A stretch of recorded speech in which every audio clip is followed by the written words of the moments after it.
మేఘాలయ ఈ పేరు వినగానే నిత్యం పచ్చని ప్రకృతి, కొండలు, ఒక్కతోటలు, వైవిధ్యభరితమైన వృక్ష జంతు జాతులతో ఆహ్లాదకర వాతావరణం మనకు గుర్తుకొస్తుంది.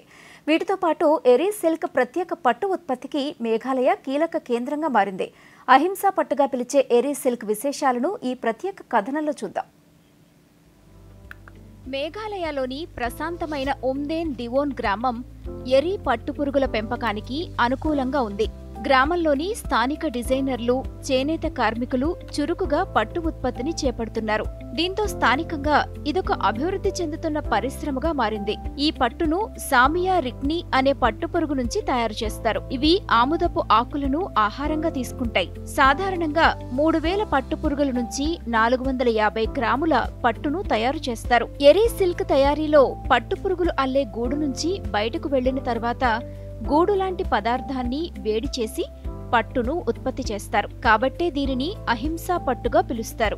జీవ వైవిధ్యానికి ఎటువంటి హాని చేయకుండా ఈ పట్టు బహుళ ప్రాచుర్యం పొందింది.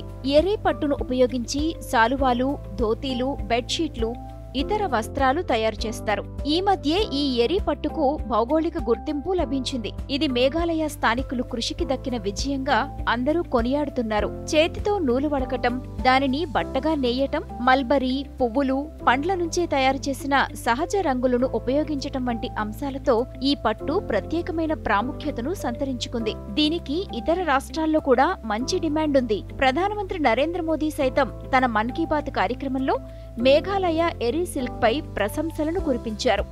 मेघालय का एरी सिल्क इसे कुछ दिन पहले ही जीआई टैग मिला है।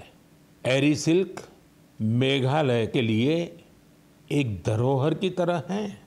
यहाँ की जनजातियों ने, खासकर खासी समाज के लोगों ने पीढ़ियों से इसे सहेजा भी है और अपने कौशल से समृद्ध भी किया है। इस सिल्क की कई ऐसी खूबियां हैं जो इसे बाकी फैब्रिक से अलग बनाती है. ఉమ్డెన్ దివోన్ గ్రామాన్ని ఇప్పుడు ఎరీ సిల్క్ గ్రామంగా పిలుస్తున్నారు. ఈ పట్టును ఉపయోగించి తయారు చేసే వస్త్రాలు వెచ్చదనాన్ని ఇచ్చే గుణంతో పాటు మన్నిక కలిగి ఉంటాయి.